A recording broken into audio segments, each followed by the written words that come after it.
In terms of dialogue, which is the theme of this year's Student Congress, which coincides with the 20th Sophia Gray Memorial Lecture, there's a few thoughts in terms of the point of view as an architect that I'd like to share with you. I'm using the taxi terminus, which is a project that my company worked on in the early stages of when we started off, and I'm trying to communicate the process that is associated with this and what the different stages are and how dialogue is important and part of it. Dialogue, in terms of trying to understand what the site is all uniquely part of understanding what the resolution in terms of the architectural response should be. Every architect, to a certain extent, tries to understand the site and tries to communicate with the site. And this time during which you reflect on what the architectural response should be is a very self-conscious dialogue, in my opinion. It is something that you expose yourself to, and something that is quite reflective in terms of who you are and what it is that you are going to try to achieve. Obviously, the site has a certain level of dialogue in itself, communicating in itself in terms of existing buildings and existing situations that is part of that site. But all in all, the architect is the one that needs to understand all of these and transform it into the architecture and into the building that it is that he is kind of trying to communicate through the building that he's designing. After this endeavor, this is what you are faced with, a blank page. And then the dialogue starts to put all these different ideas that is communicated in your head, in your own thoughts and in your own ideas, that goes into pencil and into pen, onto a piece of paper, and that needs to transcend what it is that you understand from that site and what it is that you are trying to create. This process in terms of facilitating, understanding, conceptualizing, and to an extent reflecting is something that is an integral part, in my opinion, to the architect's process in trying to establish a building that communicates and has a certain dialogue with the site that it's positioned in. This process is not something that is easy, and obviously everybody that has ever been through a process like this will understand that the loneliness almost in terms of trying to bring these ideas out into a concrete shape and into a form is a process that requires a lot of interaction, and this interaction employs dialoguing and understanding the needs of the client and the needs of everybody that is involved in making decisions in terms of this architectural expression that you are trying to establish. When this process takes off, the amount of understanding and the amount of communication that is part of a process like this is also kind of very astounding to me, that the architect is the facilitator of this, and you are the person that needs to bring this all together in a process and in a building that will be appropriate in terms of what it is that you are foreseeing. Obviously, the process is influenced to a certain extent by various different factors in terms of what it is that you are trying to do.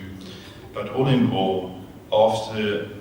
mutual dialogue and mutual understanding and expression,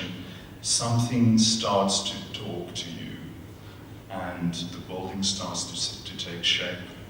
This dialogue is something that an architect understands only in the early hours of the morning when something comes together. All of the information that has been gathered, all the talking that has been done, all the words, all the sentences, everything that is coming together in a building and in a shape that is addressing what it is supposed to do, and that is becoming something that will bring people together to a certain extent in a certain space where dialogue then also can take place. This process needs to be documented and needs to be understood in order to understand that architecture is a process that does not really just happen on its own. but this dialogue process is integral to this process in terms of making something that is appropriate. The other part in terms of dialoguing, just after you thought that you are done in terms of bringing this building to life, is the communication factor onto the documentation part of the project, where you have to communicate through drawings to builders for them to understand exactly what it is that you are trying to achieve and how you try to achieve it. These drawings and these images that you are explaining on a two-dimensional format are the only means and tools of communication to your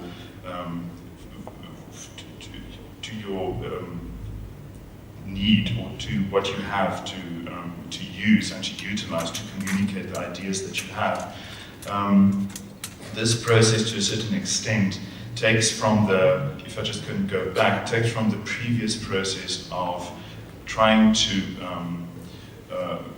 create feeling and space and trying to put together something that is meaningful into another dimension of existence in terms of reality, making sure that all the detailing and the specification is communicated so that the builder knows exactly what it is that he or she should do in terms of making this into an existence and into something that becomes real, that is there, that suddenly is not a drawing on a page, not a model in your studio, but a building on a site that exists and kind of has a life on its own. The dialogue continues in this process, and this dialogue needs to be very clear in terms of making sure that what is drawn on the drawings is actually built on the site, and how you have to negotiate and have to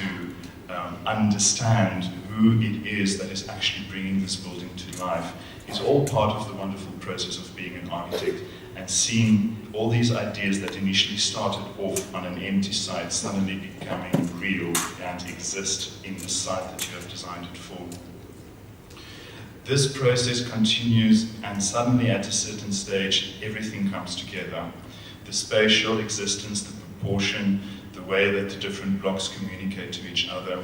There's a dialogue with the site, there's dialogue with the people who's using the building, and there's a contribution by the end of the day that's being made through architecture. Architecture becomes a very, very powerful tool,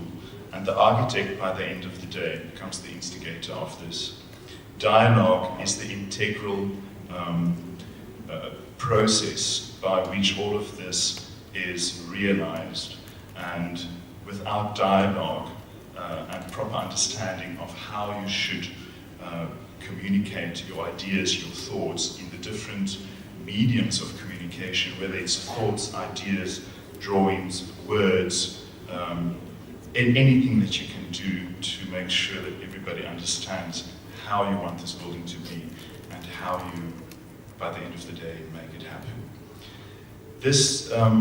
Dialogue 25 conference tries to bring together all the different fields of creativity to a certain extent. We are not just architects, we also have artists, sculptors, we have writers, journalists, to have this dialogue and try to understand each other and try to, in a certain extent, bring meaning to our existence and bring meaning to what it is that we are trying all to do together as a community in terms of